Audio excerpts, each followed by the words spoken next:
nothing worthwhile, the recognized symbol of excellence in crappy podcasting.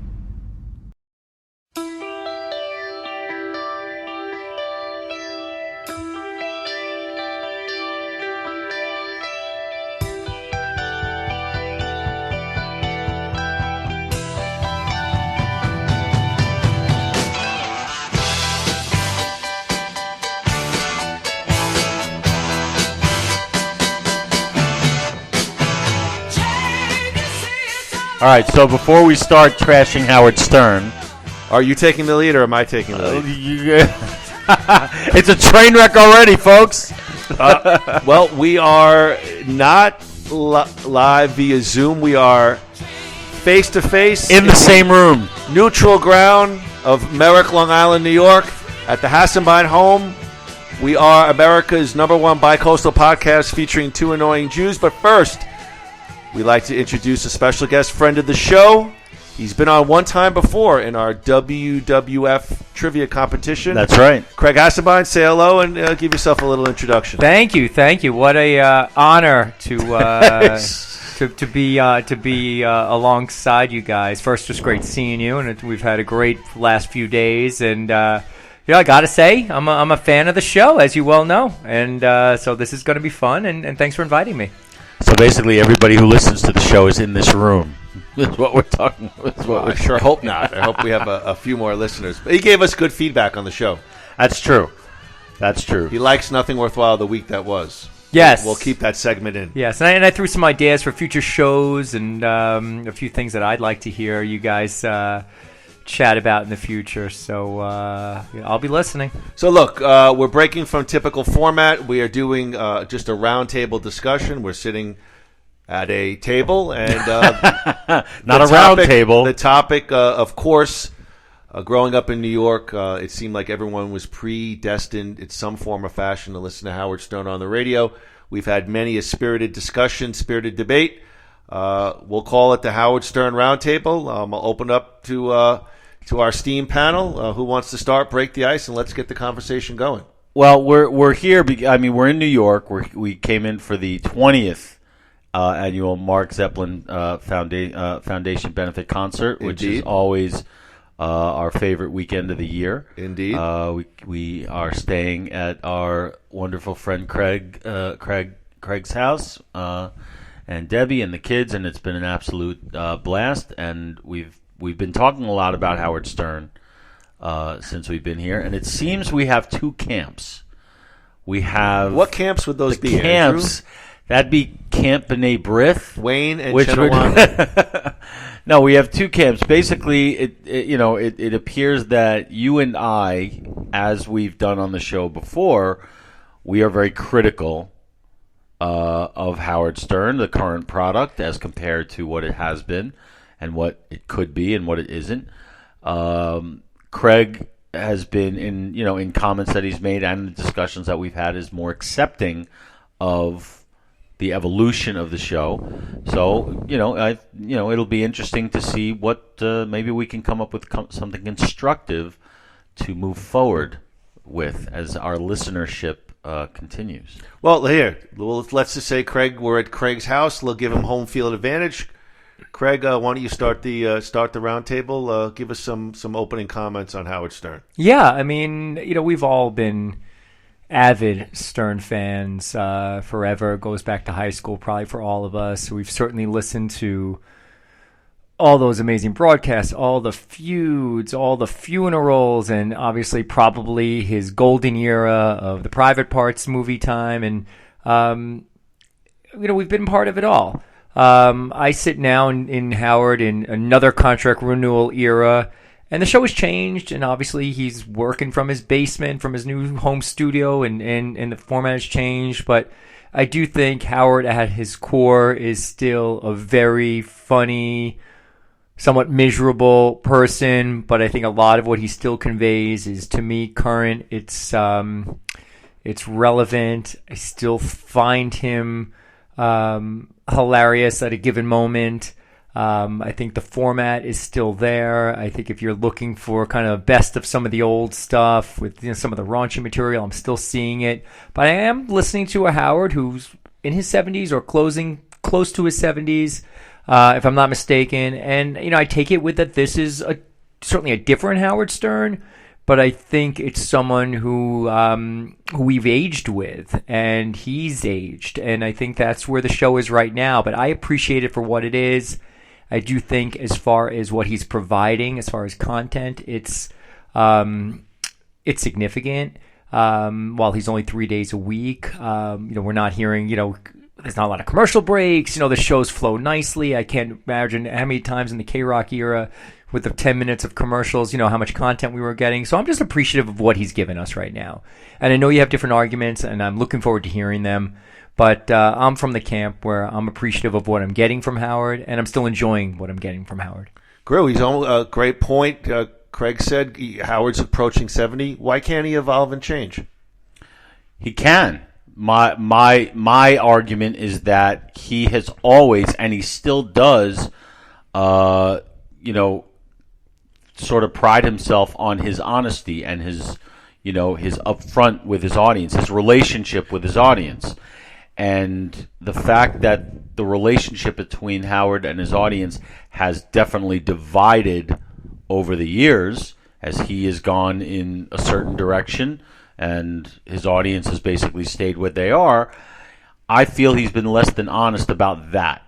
And because there's been a lot of criticism from people like us about that. He's always been, or used to be, really, really transparent with his audience.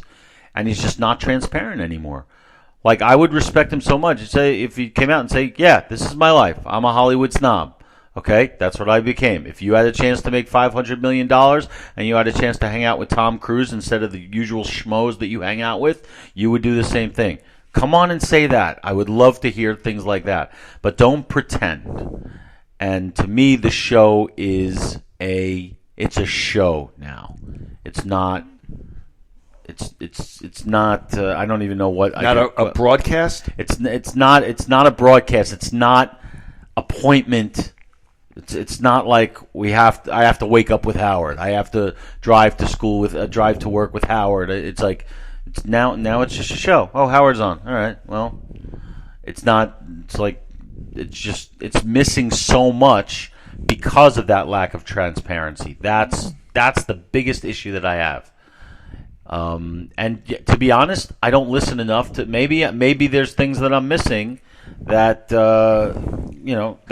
that could suffice, but I don't hear it. Every time I put it on, it's something else that just says, all right, I'm going to the next one, or I'll go to 101. But the transparency.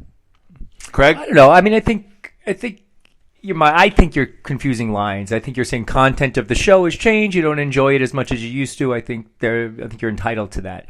I think he's transparent. I think he's out there. He's honest. He's someone who's locked away during this pandemic and has been very vocal about it and vocal about his concerns and his fears, and he's kind of shared that, and sometimes in a humorous manner. He's very vocal and honest about the relationship with his wife and in their projects that they're involved with, which are certainly different than stuff that Howard used to do in the 90s, I'm sure, as far as being a pet lover and a cat lover. He does talk about his vacations with his celebrity friends. He does talk about, his going to his parties with Billy Joel and things along those lines. But at the same time, he also talks that he hasn't done anything in the past, almost 2 years. So I'm not sure that there's that much to share in his personal Hollywood life that we're necessarily missing. I think he's pretty much shared everything that he's been doing. He's a different guy. I totally take that. But I think he comes across to me as honest. He comes across to me as transparent. And he still comes across to me as relatable. So from that perspective, I still see him to be kind of in a similar light as he always has been. The content of the show, that's a different conversation, and I can understand if you feel certain segments aren't there or he's not as funny as he used to be. You're a listener, you're entitled to feel that way. With the transparency stuff, I tend to agree with Groo. He's not a guy that's going to tell you that he's broadcasting from his, West Palm Beach mansion. I think Howard has moved. When you talk about evolving, I will definitely give you that. I think he's moved so far away from what the show was in the 90s, and I get it. He's perhaps close to 70. And I do listen. I do turn them on, but I find myself turning the channel a lot more quickly than I did in the past. Well, we've talked about, and I agree with you 100%. I also see where Craig is coming from. But I want to take specific things. I've talked to you guys about this. Let's go. Howard, he's having, and this is an example. All right, about a month ago or about 3 weeks ago, he had Steve Martin and Martin Short on the show. Okay, legends, right? Can we agree on that? Okay, Martin Short and Steve Martin are in the studio. Okay, the Howard Stern studio, the beautiful place at Sirius. And they're being interviewed by the host of the show, Howard Stern, whose namesake is on the studio, and they're watching him on a monitor from his mansion in West Palm Beach. To me, as a professional, if I'm a professional broadcaster, that is so insulting to the guest and so unprofessional, and it's things like that. It's just it's. I don't know. Well, I think you're taking that the wrong way because for one, how you else got is those there guys. to take it? First of all, is the broadcasting in West Palm Beach or is he still in East Hampton? In his studio? Well, the understanding is that he's in his home studio, working from home, a studio that he has created and built and put production into it. Remember, he was the guy who always talked about not doing, what was it, an SDI line? He was always a fan of, he was a performer that wanted to sit in front in the studio with his guys, with his crew. But it's a global pandemic, and he's clearly stating that's why he's doing it. And if you're listening to the show, he's saying, I want to get back into the studio. I want to be back there. That is my plan. So I don't think this is a permanent situation. As far as those guys being in the studio, I mean, you don't know the logistics of it. I think those guys were on a circuit because they had that new that show with Selena Gomez that they were doing. So they were on the Today Show and they were hitting everything. So it's very likely they were at 30 Rock doing an interview on morning show on Today Show, and they needed a place to talk to Howard. So they were like, well, why don't you just use our studio instead of zooming in from wherever you may be, and we can give you some good production. I think that was just logistical and convenient. But it's not just them, Craig. I mean, a lot of people have a lot of guests have done the same thing. I feel like I would just be embarrassed as the host to have the guest be putting in all the work and me just. I think they probably made it easier for them, and they were in all likelihood preparing to do a segment on a different show, probably Fallon. But that's got nothing to do with it. You don't feel like every contract cycle he seems to put in even less? Well, like we're now down to 3 days a week, and it's been 3 days a week for a while. Okay, but it used to be at least you got a 4 hour. Now I think we're down to 2 hours, 2.5 hours, no news segment.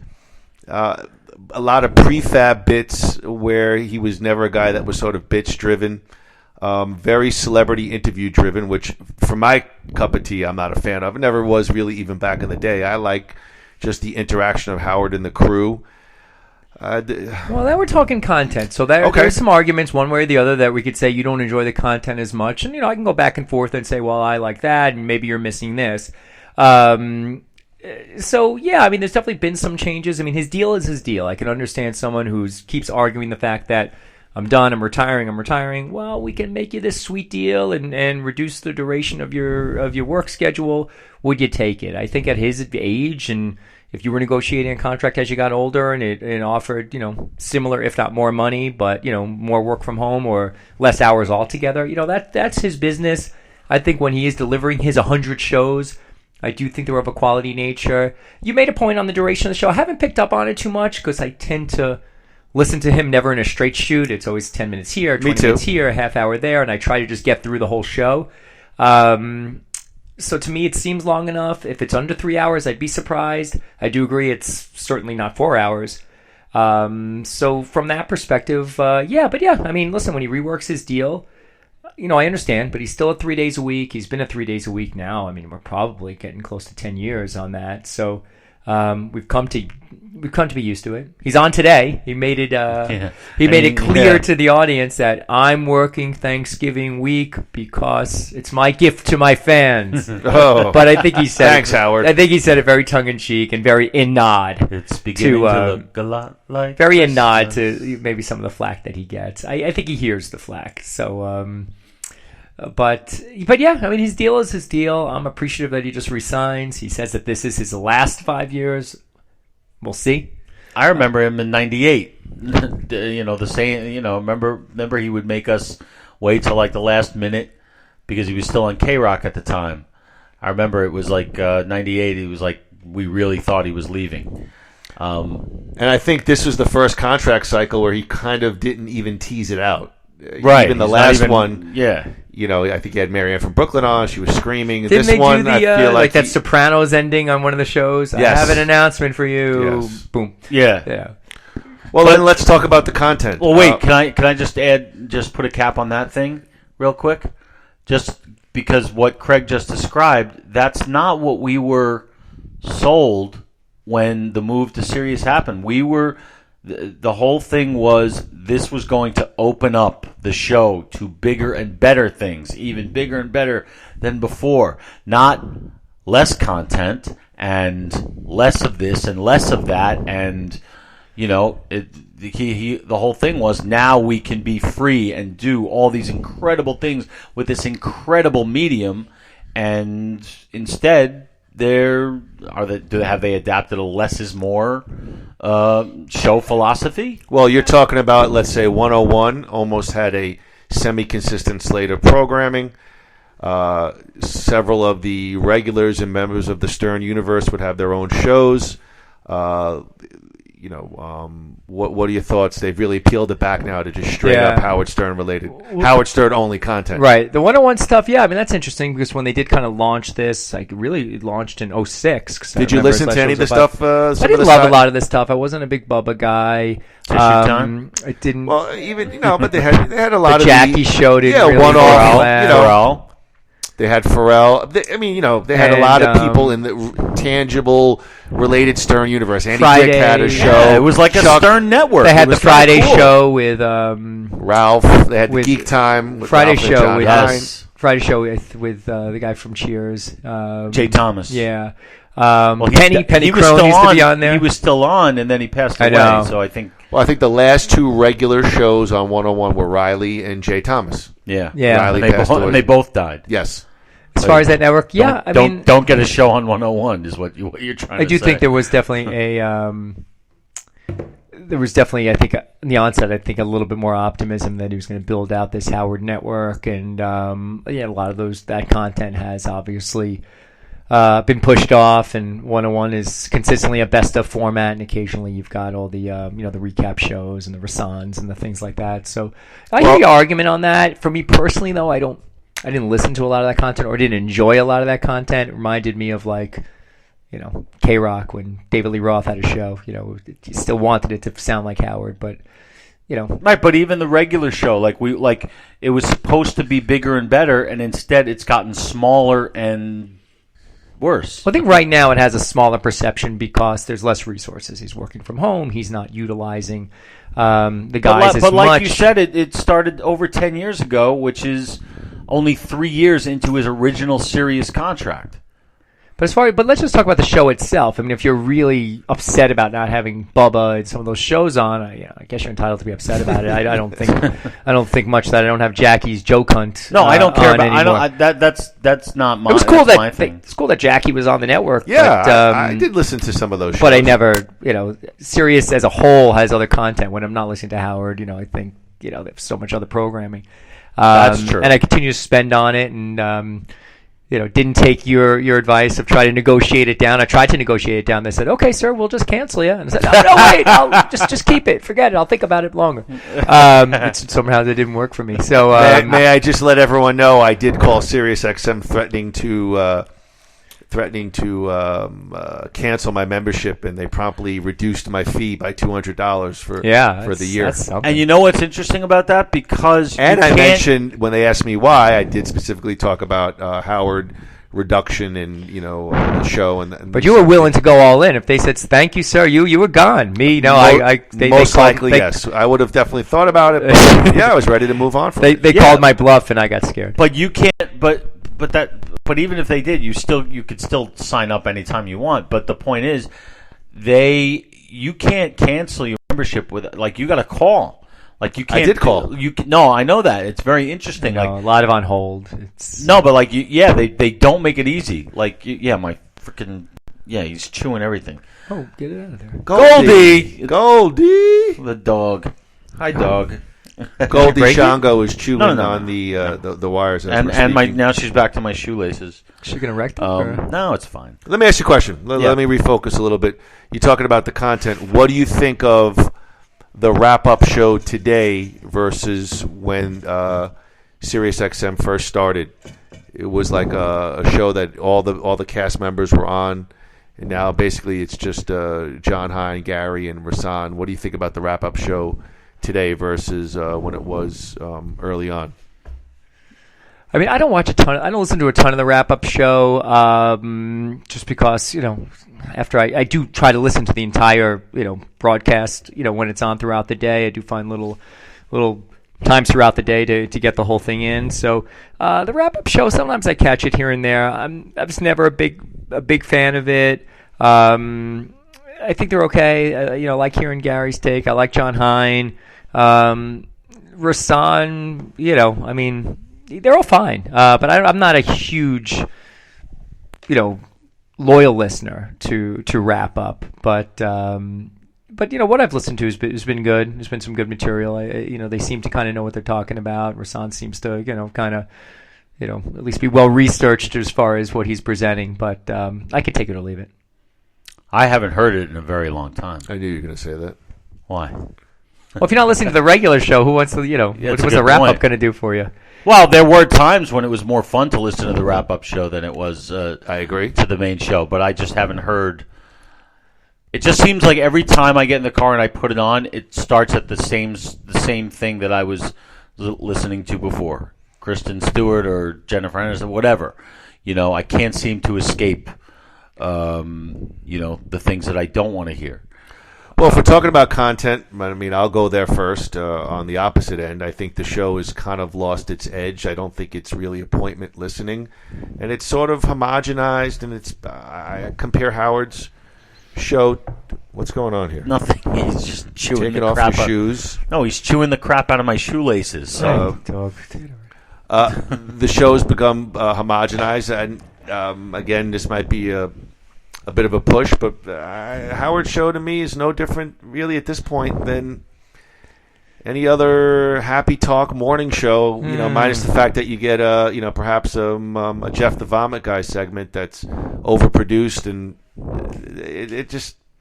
It is, but I've heard that on your end before, and that's probably where I step in and say I just don't agree.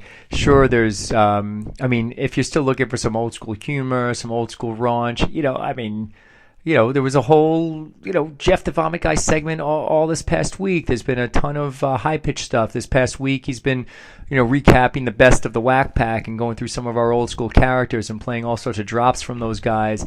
I think there's plenty of flavor of traditional Stern that's still being presented.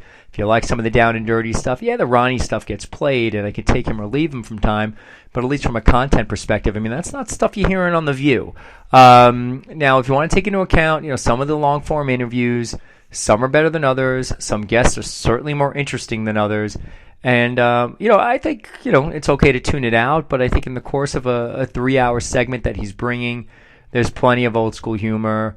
Still got some prank phone calls thrown in there. We're still hearing some Tradio stuff. To me, it's still there. I just think you'll hear like a Kristen Stewart interview and just not like the format that he's kind of dishing out as far as that's concerned, and probably turns you off to the rest of it. But to call Howard Stern The View, I just don't think that's necessarily fair. I just don't think it's the case. What is your opinion on like certain guests who are not who seem to be persona non grata, yet nobody has ever really officially said anything about it? What are you talking about? Like they'll have an A-lister like Kristen Stewart on or Jennifer Aniston, but Gilbert Gottfried and Richard Belzer, like those guys, the people, they're not. Are they really about ratings so much still? Like on Sirius, do they have metrics? Because is that why they're like? Is the idea that Middle America doesn't want to hear Gilbert Gottfried? They'd rather hear somebody that they know. Is that what it's about? Well, if you're talking about specifically Gilbert Gottfried, I mean, obviously we've talked about this. You've heard exactly what I heard, which is Marcy Turk and sort of the people that lead the Stern Show today have tried to move him away from like insult comics and things of that nature. That's all I know about it. I guess the problem that I would have with it is Howard's really never even addressed it. That's my point. If he came out and said, "This is why we haven't had Gilbert on since 2008," I perhaps would buy into it a little bit more. But yeah, instead it's Amy Schumer, whoever boring comedians. But that's my opinion. Well, what do you think about that, right? I think so. I think you have something there. I think sometimes we'd like a little more explanation, and I think it would go a long way if you were able to provide an explanation. But I think you don't think there's a chance you're reading too much into it, and just like Gilbert is just not someone he needs on the show right now. Okay, but why for the? Okay, well, it's not like he was such a regular. But then, he was. I mean, he was certainly a recurring guest all through our time listening to Howard. Like, for example, why would you reference Artie Lang? What's going on here? Get those shoes out of here. No. What the hell kind of broadcast is this? Yep, just put him on the table. This dog. Keep dogs going back to Arizona. You guys Goldie. Why do you need... God. Groo just ripped off his shoes. We're getting... for example... the show references Norm Macdonald's death. He talks about Artie Lang, and then it's edited out of the official Stern. Like, that stuff drives me batty. Like, I don't know why that would happen. He references Artie Lang, and then on the YouTube page they edit out Artie's name. Like, what? I don't get that. The guy's not on the show anymore, but don't edit out the whole. Oh, this is just a mess. Just keep talking. I don't feel like I'm going to react to what I'm hearing. See, that's very Howard of you, like Yeah, Scott the engineer whistling, and I'm supposed to just keep hearing talking. Whistling. Artie, I mean, with the Norm stuff, Howard was very complimentary about Norm and referring Artie, saying he was an asset to my show. Artie, Norm did me the biggest favor by making that introduction. So on air at the time, Howard was complimentary, and certainly Artie was not an avoidable conversation. As far as guys that go... Like, why edit that out? I mean, I feel like that's unnecessary. Yeah, I don't know really. There certainly is a definitely more of a more involved upper management with regard to SiriusXM as a corporation. So some of your stuff's may be accurate where, once people are off the show, their kind of content gets removed. I mean, what happens in the WWE when Jericho goes to AWA? They pretty much whitewash his existence. I'm just using him as an example. They pretty much whitewash his existence currently. I mean, when we used to be fans of wrestling in the golden era, they don't acknowledge people in other organizations. So maybe there's something like that. Artie tends to compete with Howard and does some other stuff that we were talking earlier with Opie and Anthony. It's like, I'm not going to endorse the competition. I'm not going to talk about these guys. And I think it's maybe more to that than any kind of bitterness or internal rivalry. SiriusXM is well staffed and well researched. Doesn't necessarily make it right. I'm just trying to throw maybe kind of an explanation in there as to why they tend maybe not to reference some folks that have since moved on. Fair point. Well, it just to guys like us, it just makes the show less entertaining and less we're negatively focused on what's not there as opposed to what is there. But then again, if you go to 101, I know you mentioned Artie this. I mean, I listen to 101 on the weekend all the time, and there's a ton of old shows with Artie bellowing in the background. So I don't think his content is being avoided. So I still think he's in the universe in that regard, and a Sour Shoes will do an Artie impression, and Howard will acknowledge it. But I also think Howard sometimes, and his name comes up a lot when you guys talk about the golden years of Howard. Whose name? Artie, you guys, Yeah. obviously, and I'm a fan of him as well. Especially you listen to the old 101. He's funny. I think Howard's a guy that once you're gone, I'm moving on, and what's the point in reflecting on it? So, and I think he's been like that consistently through the years. So if Artie's removed from the universe, or other guys are removed from the universe, I don't think he tends to reminisce much about them. Yeah, it used to be more fun when they were removed from the universe, because then he would go off on them, and it was more fun that way. Like Stuttering John when he left, they did anything but ignore that. Well, it's just different. It's now. funny. It's funny you mention that, because they had Michael Rappaport on, and Rappaport snuck on the air a comment about Shuley after Shuley left, or Brent, and Howard had said, well, their official position is they don't mention anybody leaving the show. But then again, as Groo's saying, back in the day, Howard would openly conversate about people coming and going from the program. But did he a lot? Weren't there a lot of folks that kind of came and went even back then? And once they were gone, I mean, obviously the Jackie stuff, we lingered on for a while because that was, there was some big news, associated with that. But for one, I think back then there was a lot of stability, so maybe there wasn't as much turnover. But I don't see him reminiscing a lot about the old guys that much, even back then. I guess it depends on what not reminiscing, like destroying. Well, I think it depends on what terms that they leave under. Obviously the John stuff was a little sensitive, but well, actually, John left probably in better terms than Jackie. I mean, Jackie left the show, contract impasse, done. If you remember when Stuttering John left, Howard said, "I love you, John," on the air. He wasn't happy about it. He was mad at Jay Leno. He wasn't per se. Now that relationship has since disintegrated. My question would be, Howard's, perhaps referencing this is his final contract run. I've asked this of Andy. We'll go to Andy in a second. Craig Hassenbein, if this is indeed Howard's final run, at least of original programming, do we see any kind of reunion, any kind of bringing back anyone from the old days on some type of broadcast, moving forward before it's all wrapped up? I think it depends. I think I think a Jackie coming on. I don't see why a Jackie couldn't pop on towards the end, since he was one of those original characters. And they talk about Jackie through some of the imitations. I wonder on Artie. I think it would be great for Artie to pop in there one of these days, and I think it'd be appropriate. Maybe there's some mending of fences that needs to happen between them, because Artie was a little rough on Howard, in those years after. He was very rough. And I think Howard might be hurt by that, because I think that was a sensitive situation of someone's personal battles that I think Howard wanted to move off the air at that point. And so for Artie coming back, I think Howard has claimed that he doesn't feel that this is a safe place for Artie, and I think that's where that conversation has stopped and started. But if Artie's in a good place, 3 years from now, I don't see why we couldn't have him back on. I don't think why we couldn't have him back on as a guest anyway. He's a relevant comic, and so I would like to see it. But I think it's 50-50 at best.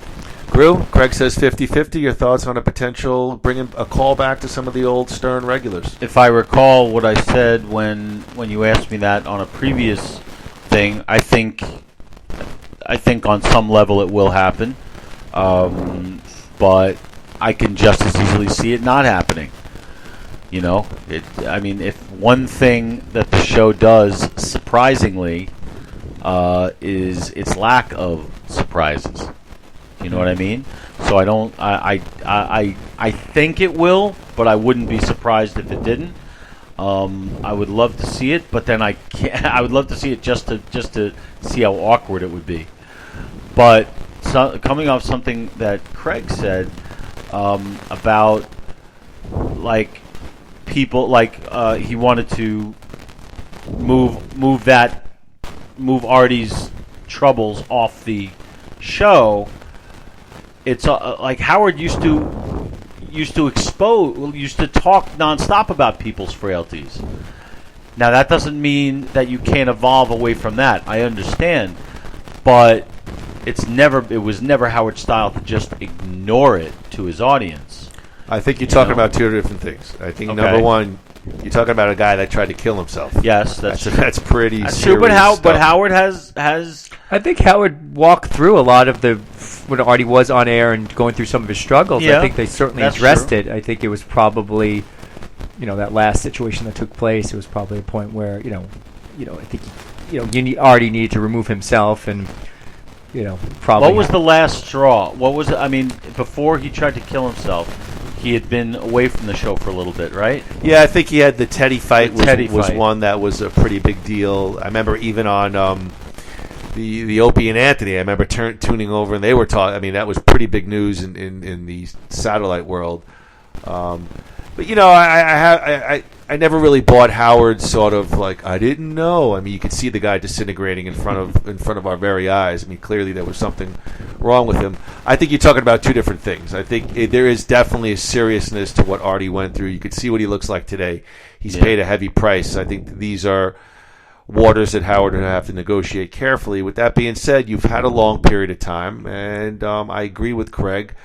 I think it would be nice. That's why when Howard comes again, the book, and they promise some new content, I was so bitterly disappointed with the book overall, and then the new content was just a very mild sort of rehashing of stuff we already knew. There was nothing really about Artie. I was looking for some kind of addressing some of the more inside Stern stuff. I thought the book was a non-factor. I didn't even read it. I have it. I'll thumb through it. But it was a cash no reason to read it. You've heard all the interviews. I don't listen. I don't. Terrible. Listen, I don't fault the terrible. guy. And what bothered me even more was that when he came out in the promotion, what did he say?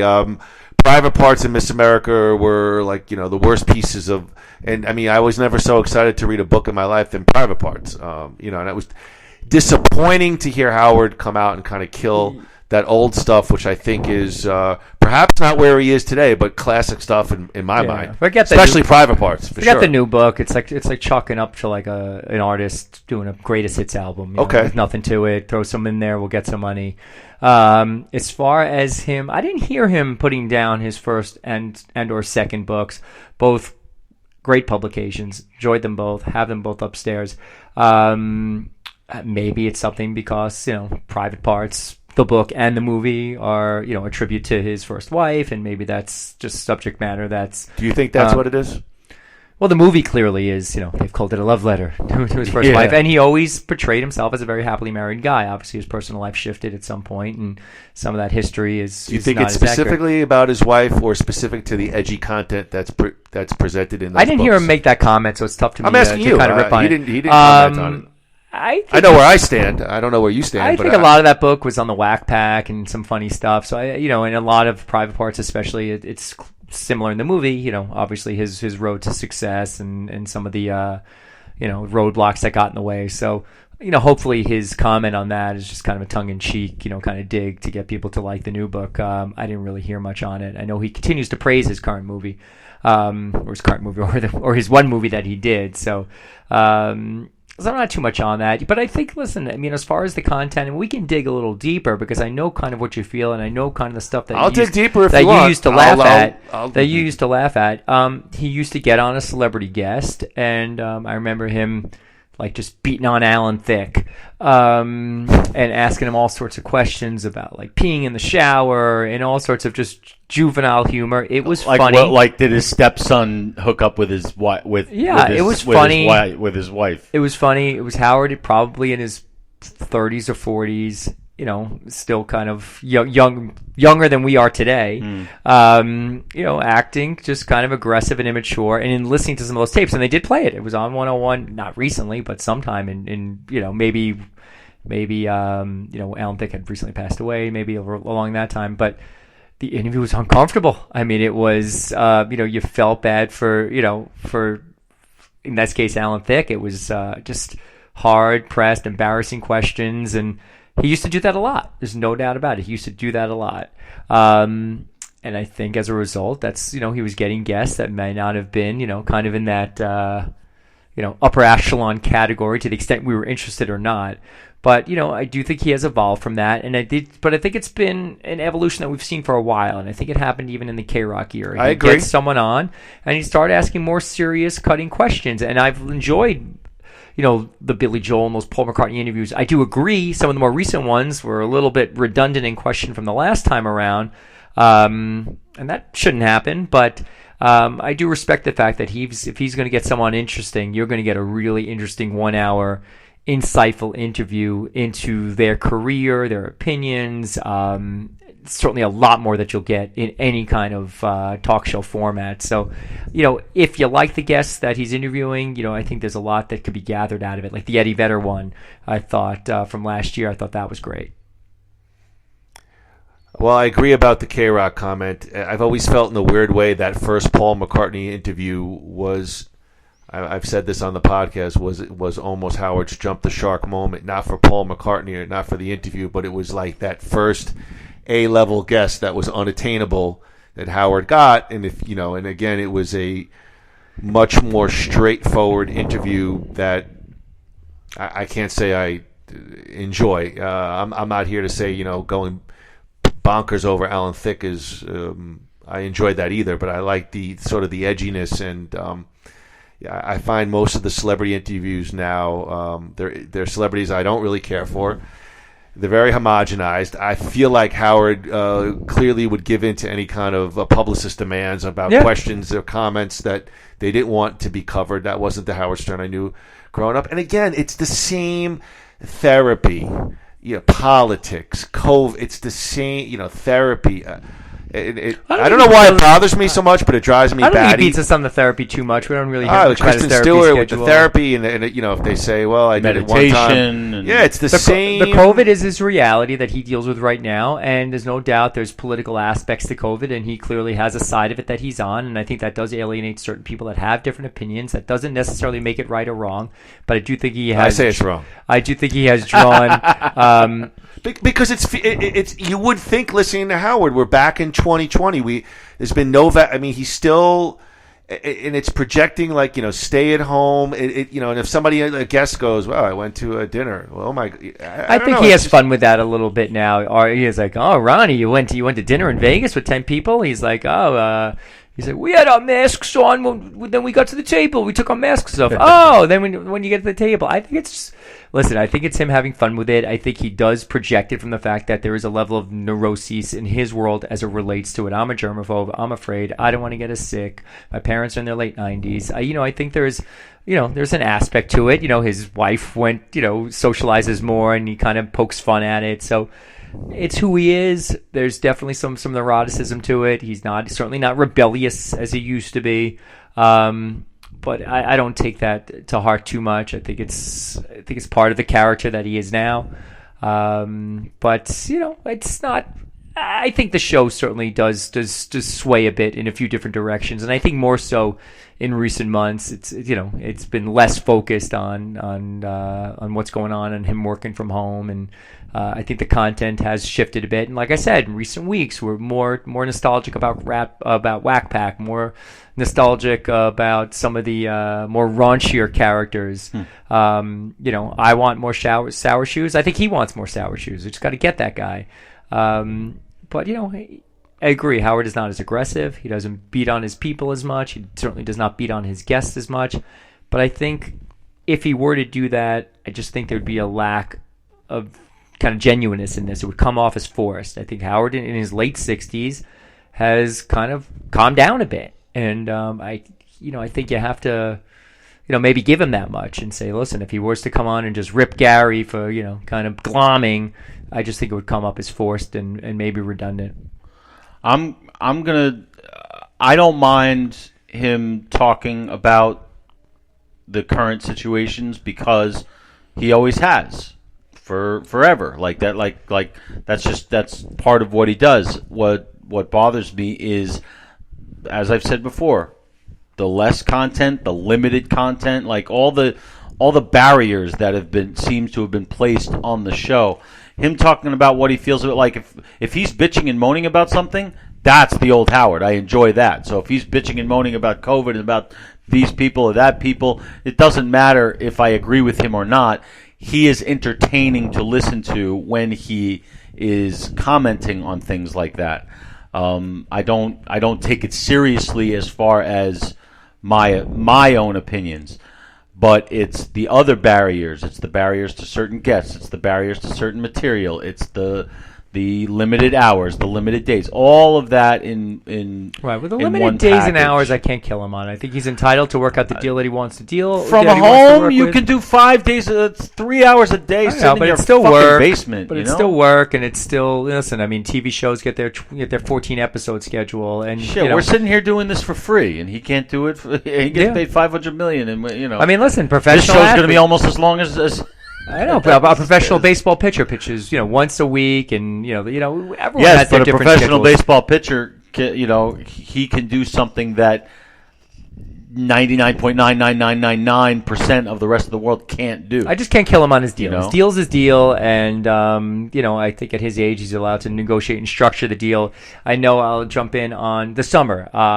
When he went on the air in June and said, "This is my last week until after September," I was like, "What?" And then I immediately thought of you guys. I'm like, "Oh, you're gonna kill him. You're gonna kill him." And we did. And I was disappointed. He tried to sell away. It's 12 less hours you would normally get me anyway. I take a lot of vacation anyway. I'm going to work more in the regular season. I'm taking the summer off. When we come back, we're going to be rip roaring. All this. But new when content. he came back, he was when he came back, the first thing he said, it's something along the lines. I can't quote him exactly, saying, "Well, we're back." To me, it went fast because I think there was a lot of good content in the summer. But then when he came back, and he's like, to all my longtime fans that were killing me about this and ripping me and calling me this and calling me that, he's like, F you. I've given you 40 years of nonstop I'm good with that. Nonstop madness. For 40 years, I've worked like a lunatic for you. Never take time off. How many people have I insulted or pissed off? He's like, you can't give this to me. You can't give me the summer off. I didn't earn it. He's like, F you. I don't need you. Was sort of something along the lines that he shared. Now, my response was, hey, good for you. Well, that's the Howard, the pissed off, transparent Howard. That's him being honest with his fans, and so I'm okay with that. But I thought that was cool. I'm okay with him finally addressing the elephant in the room. And I say the same thing to you guys, and this is just singling out you guys because you've been on him about it, saying, doesn't he, of all the work that he's put in, all the joy, all the laughter, all the madness, the Private Parts movie premiere, all the craziness that we've went through, and obviously the show is different now and toned down. I get it. I don't disagree per se. But don't we owe him a level of loyalty? And the responses that I've gotten from you guys, and you're entitled to them, are, no, it's a fake show now. I won't listen. Something along those lines. And I've always said, you're also extremely passionate, probably the most passionate, WWE fans. But, look at that content, and that has changed, and that has softened, and they continue to, maybe release talent, and they don't address why. But, you seem to be more forgiving about that and take whatever content is being shared and enjoying it. I saw you last night, enjoying last night's production, and you should. But meaning, why does Vince McMahon, have carte blanche? But Howard, you kind of rally against. You want to take that one? I've said before. I mean, I get your analogy, and I was thinking about that this morning, and it's probably an apt one, but the story's always going to be in a four-sided ring. I just think I have no problem with the argument that Howard has a right to evolve. He's 60, 70 years old. I've changed, from my 20s. I just feel the show has moved so far away from the core of what the show is. And there's But hasn't WWE production? I mean, you don't have any of that madness and all that Stone Cold era and all the language they were using and all the sexual undertones that they used to use. It's not about that, though. But that was edgier content. Yes, it's not about the lack of an edge. I mean, we know that they can't do things now that they were able to do then. Well, right? I said that I was, I consider myself one of the most passionate Howard fans. Yeah. I mean, when I got Sirius XM, I envisioned my house with no cable, with no TV. I was just going to have Howard on 24. It was not a more passionate Stern fan. And I think, the show these days, you really want to know, it's the show's about the two C's, cock and COVID, therapy, LGBT. It's just a constant barrage of the same messaging. But I do think we've seen that in other mediums and in other content that used to be edgier. And I pick again on McMahon and his programming. I'm not as passionate about it. I mean, Howard. We are pretty passionate about it, though, but we do criticize it. I do, I don't watch it as much as I used to. But if there's something worth criticizing, we criticize it. I just think, listen, McMahon is also, whether he's a big corporation himself, a big public company, and there's certain standards that looks like he's trying to adhere to, and his programming is more PG. Something I remembered on your broadcast not too long ago, you're like, listen to the things you're not allowed to say on WWE anymore. We did an article. And I thought that was interesting, and then I also looked into it myself, and I saw it, I go, I mean, that's really McMahon now. I mean, this guy was the biggest innovator in this industry, and that's fine. And he's evolved, or he's been forced to evolve. But I'm just saying, you seem to forgive him, and you seem to give Howard a hard time. And and that's just the take I'm getting on you. And maybe they're different. Listen, it's different types of shows. It's a different type of a medium. But it seems like Vince can do no wrong. Well, there's no apparent laziness there. They're still putting on a very elaborate, expensive, well-produced show. The quality of it, as far as stories and edge like that, might be diminished.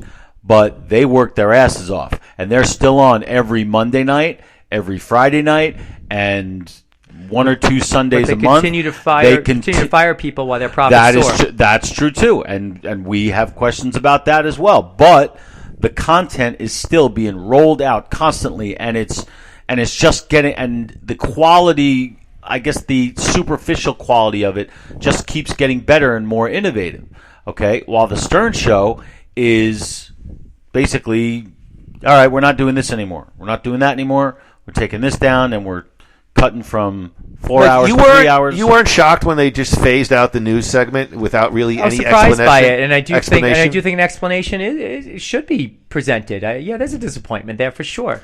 I wasn't the news stuff. I didn't always love the news because to me it always signaled the end of the show, and I kind of liked more of the general natural humor. But it is a traditional piece of the show. That's where Howard could give his comments, perhaps on political, and it felt organic to the show. I feel it's a very agenda-driven kind of thing, but that's for another time. I agree. Now, to your argument about the WWE, if Howard had like a Howard Con every year, perhaps Groo and I, we'd invite you and we'd make that a daily trip. They've talked about doing that, but I don't think have they? Remember that back in the day, they would talk about Howard Con, and they would make they would talk about tables, some he would never some do very B player, we'll have the Tim Sabian, desk. I think it could happen. Well, that happened when he was doing the book signings for those first two books. A little bit. The Whack Pack was always there. Late K-Rock, early Sirius. They once in a while would have what would a Howard Con look like? K-Rock was definitely he was definitely edgier than he was in his 40s. He was doing the man cow funerals. He was out of his mind, and he says that he was out of his mind. But the content has changed. I mean, listen, it's different. I mean, the two type of broadcasts are different.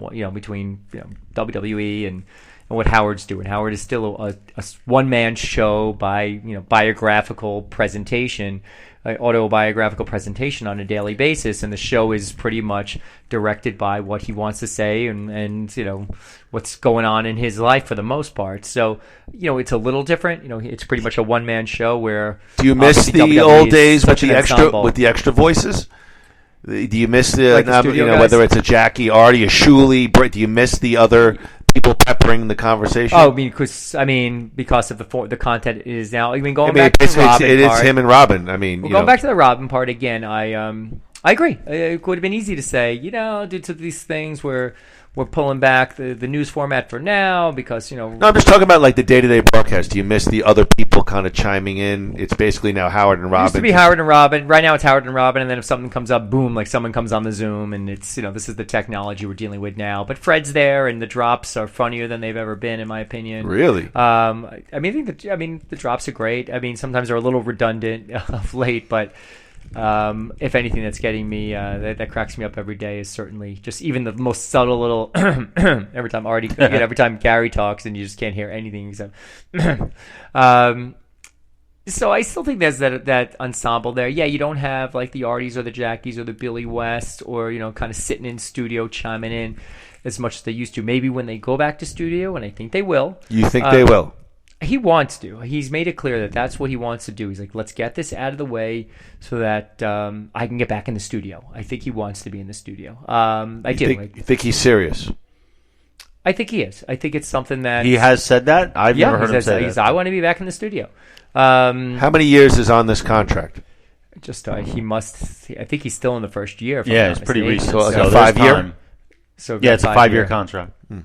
I'm just curious, when you guys think if he gets back to the studio, when that would be? I think it's dependent on his view of COVID. And when he feels it's safe enough for him, then he'll go back in. While many of us are just like, you know what? We got to start living you and I came up for the weekend. We're like, fuck this. We're going to do what we need to do in order to do the things that we want to do. And that's what I think you and I wish he would do. If you have to Jesus Christ, he can't walk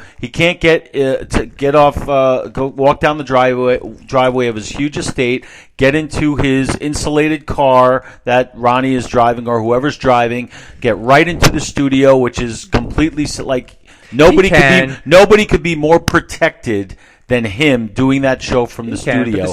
And yet it's too dangerous. The studio on site is I'm sure when everyone's there, it's a... Who's everyone? Everyone is Howard's in his own booth. Robin's in his own compound. It's sequestered off. I think it would be nice, actually, just for Sirius as a company. What a rally to see Howard's back live. Back live. Here's what I'll say to this. I hope he does it, but I got to be honest. Would I be surprised if he ran out the course of this contract and never stepped foot back in the Sirius building? I really wouldn't be surprised. Neither would I. I don't feel he's... I think he wants to do it. I do think that he will. When it will happen, I don't know. I think being on site with some of these guys, and I just don't think he wants to be face to face with a Richard and Stout right now. Those guys are still, they're so then get into the studio and say, okay, Richard and Sal, you can't come into this room. I don't, but I think we need those. No, guys but you know what I'm saying. I'm just saying. I think he's entitled to not be ready yet. There's, I work in a profession right now where everyone is still working remotely for the most part, and they keep pushing back the time frame for when that's going to happen. You'd want it to be a situation where everyone's comfortable and you're not enforcing mandates where you have to be in the office. As long as you're productive, as long as you're doing your job, as long as you're zooming into your meetings and doing what you need to do, it seems to be working in this format. Do you think some of the excitement will come back if he's alongside everyone? Yeah, and hopefully it'll happen. I hear you. We can't necessarily predict we still felt the same way pre-COVID. But I still think he was still in the studio when we were. Listening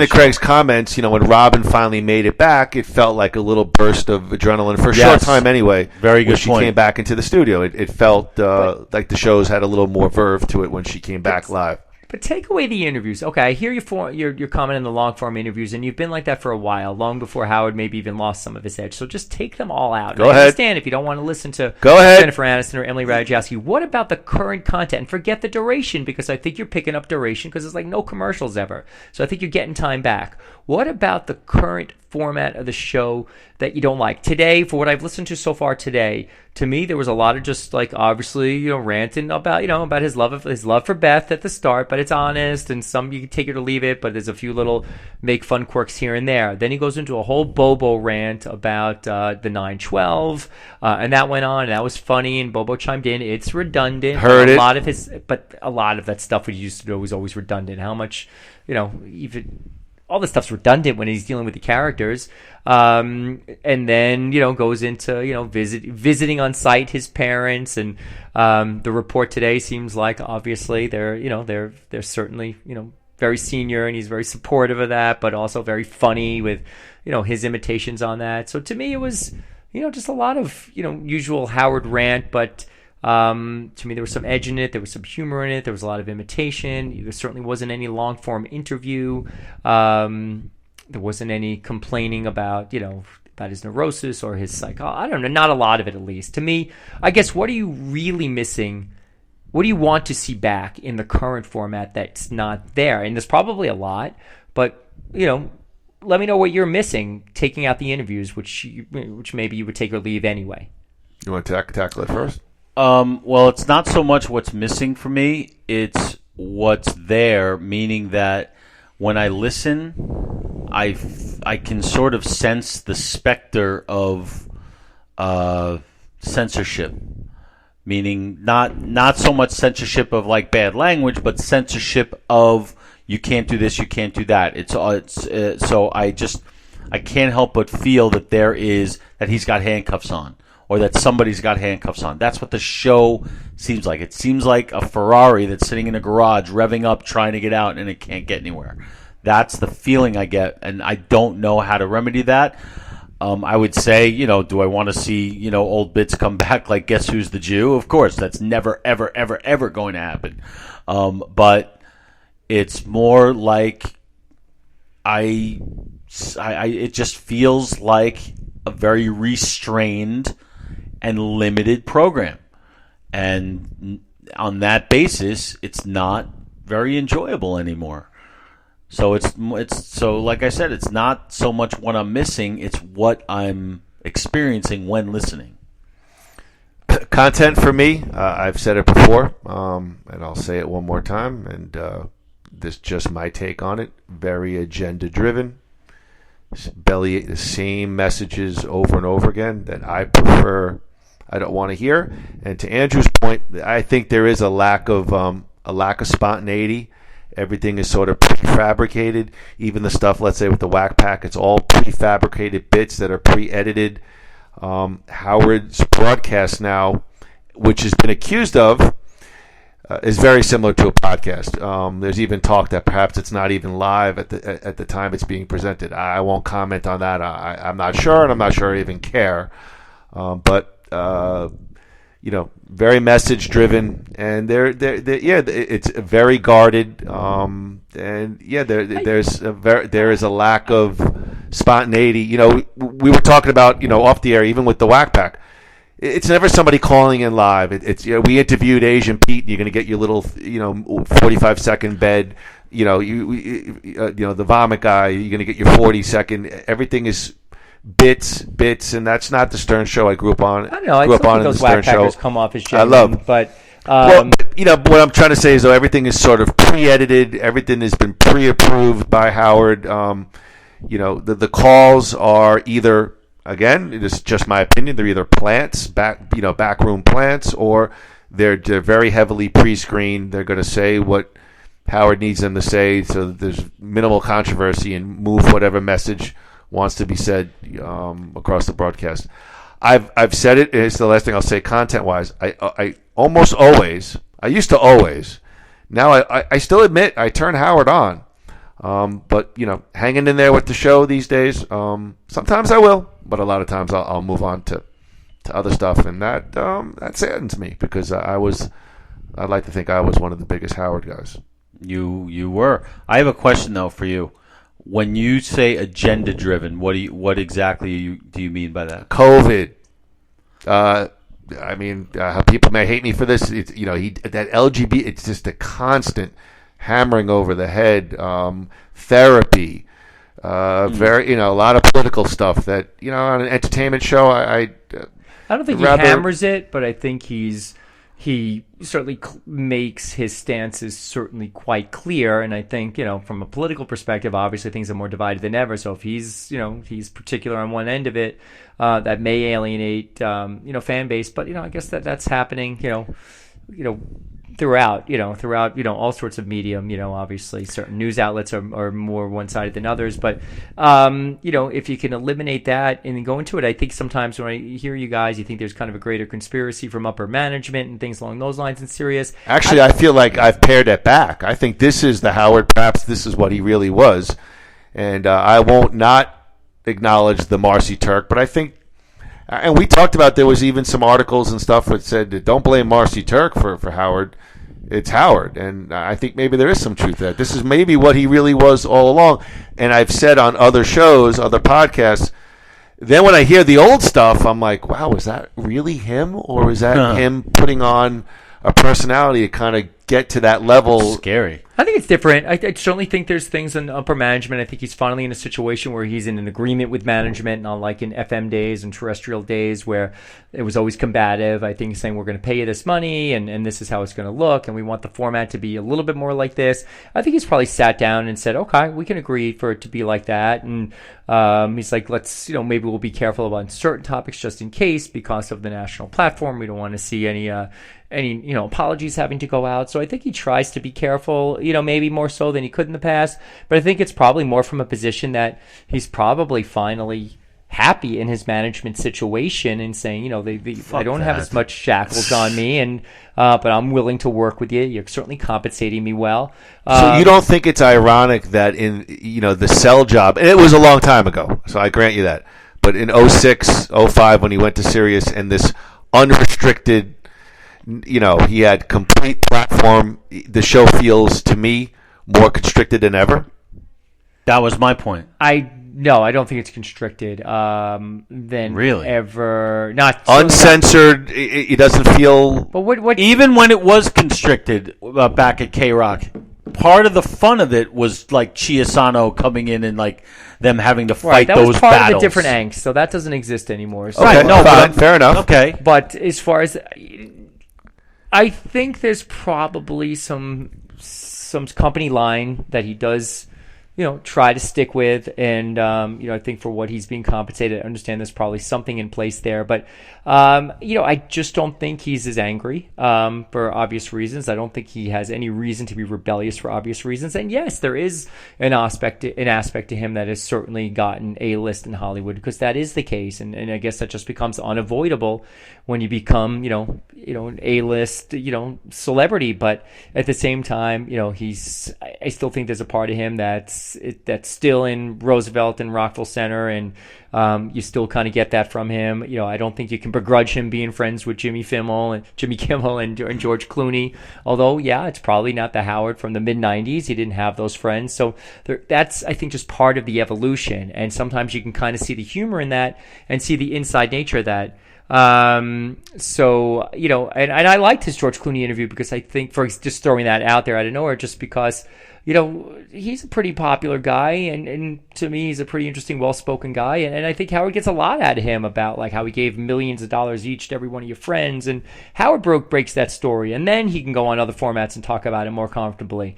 So I think Howard is still breaking some barriers. I think it just depends on what you're interested in listening to, and I understand wanting to be a little bit more selective about some of the stuff. But I think there's an evolution there. I don't think there's a greater conspiracy that he's controlled. I think he's a much more laid-back guy approaching his late 60s that's kind of comfortable in his position, comfortable in his wealth, and there is an angst that's just not there anymore. And there's an edge that's not there anymore, in a similar way that there's an edge that's been taken away from other broadcasts that you may watch, whether it's WWE or other forms of television. Major League Baseball, they lost the edge. There's no more arguing with umpires. Well, I'm not going to argue with you. I'm just going to watch it on video, and then we'll make the decision. So everything has changed, and everything has kind of evolved. I think you're tough on Howard. I think you're entitled to be tough on Howard, but I think by doing so, you're missing out, and you're missing out on some stuff. And I think he's still got it. Albeit it's different. I'm not going to sit here and say, oh, this is the same show from K-Rock 1995. It's not. There's aspects of it that have probably been eliminated. There's stuff there that I still think is funny. If you want edgy humor, if you want foul language, which didn't exist then, at least the foul language, obviously tune in. So I don't know. I think it's changed, but I'm grateful of everything he's given us, and I'm appreciative of everything he's given us. And I think for someone that, and perhaps he's toned it down a bit in certain aspects, but I think we owe him our loyalty. At least I owe him my loyalty. So I think we could all agree to disagree, but to sort of put a cap on it, we'll go around the room. Groo, we'll start off with you. 5-year contract. How do you see the show playing out, continuing, and what the future might hold for Howard on SiriusXM or any other forms of broadcast media? I'm going to be an optimist. What? No. Oh, okay. I'm going to be an optimist and say I hope and think that he will maybe hopefully spend maybe his last 2 years of this contract in the studio and maybe get the last year like just throwing caution to the wind and say fuck it and let's have some fun. But I just want to add one thing. I don't think we owe him anything. We've been paying. Like that's like it's a service. I don't think we owe him anything. I think he owes us what he promised us, which is honesty and transparency, and we got it for a long time. He doesn't seem to want to share his life with us anymore. But that's the bill of sale that we were, that's what made us fans in the first place, and that was the bill of sale going over to Sirius. So, but I do think, to answer Evan's question, I think we'll be happy with the way it wraps up. I'm being optimistic. Yeah, well, that's good. Greg, your final thoughts? I think it's a good dialogue. I think I understand where you're coming from, but I guess my point is that you give others the benefit of the doubt. You seem to pick on Howard a bit more than maybe some of the others for his forced evolution or his chosen evolution, but I still think there's enough content there. I still think it's funny, some days funnier than others. I still think there's a lot there for you to enjoy. I do think he's honest. I do think he's transparent to a large extent. I think a lot of his life is relatively boring and there's not that much to share. Are there some things that, interestingly, we're not hearing about, like maybe some changes to the show or maybe some cast members kind of drifting off? Yeah, I'd like to hear more about that as well. So I'm not a complete apologist by any stretch, but I think there's a lot there, and I think Howard, going back to what he said when he got back from break, saying, I've given you the most blood, sweat, and tears I could possibly give to my fan base, and you can't cut me a little slack. Come on. I think we owe it to him as fans to stick with him. At least I owe it to him, and I'm going to continue to stick with him and enjoy and ride out these next 4+ years. I think there's still a lot there, and I'm optimistic as well that the show will continue to move in a good direction. I think we'll get back to the studio at some point. So, I'm pro Howard all the way, and I'm appreciative of whatever we're getting from him. I think to Groo's point, I hope we see Howard back in the studio. I think he'll finish up the contract. I think probably he'll end up with some kind of agreement with Sirius in perpetuity. I think that's the best place for him to put his material. And perhaps you'll see him, do some kind of a Netflix schmaz interview that I'll never watch. But nonetheless, we will agree to disagree. But I do appreciate everybody's points. This was Nothing Worthwhile. This was the Howard Stern Roundtable. Groo. Next time we'll speak, we'll be back on our home states, Arizona and Florida. What is our next show? Yes, our next show, we have 2 coming up. Next week, we're going to try for Saturday. We are going to be discussing the controversial, seemingly popular, but divisive Rocky versus Drago. Yes. The ultimate director's cut of Rocky 4. And following that will be our next edition of Van Dammit, a Jean-Claude podcast doing the movie Kickboxer. Before we leave, we'd like to extend a huge thank you to Craig Hassenbein. Thank you so much for being with us today and for everything you've done for us. We owe you. Thanks for having me on the broadcast. As I've been expressing all weekend, I'm a big fan. I threw a lot of ideas and a lot of hopefully construed as constructive criticism your way. I'll continue to comment. I'll continue to throw in my fan mail. And, yeah, please. In fact, can you put fan mail for this one? So we can we'll have something to talk about for the mailbag next week? Yeah, stay tuned next year at this time, the WWE Roundtable. Thanks for having me. It's been my pleasure. Groo, you want to take us out? Absolutely. Ladies and gentlemen, this has been our New York Howard Stern Roundtable. It's been more our pleasure than yours, but we are still here. We are headed home tonight to start preparing for next week's show on Rocky versus Drago. And until then, ladies and gentlemen, 1, 2, 3. Thank you. Whack, whack.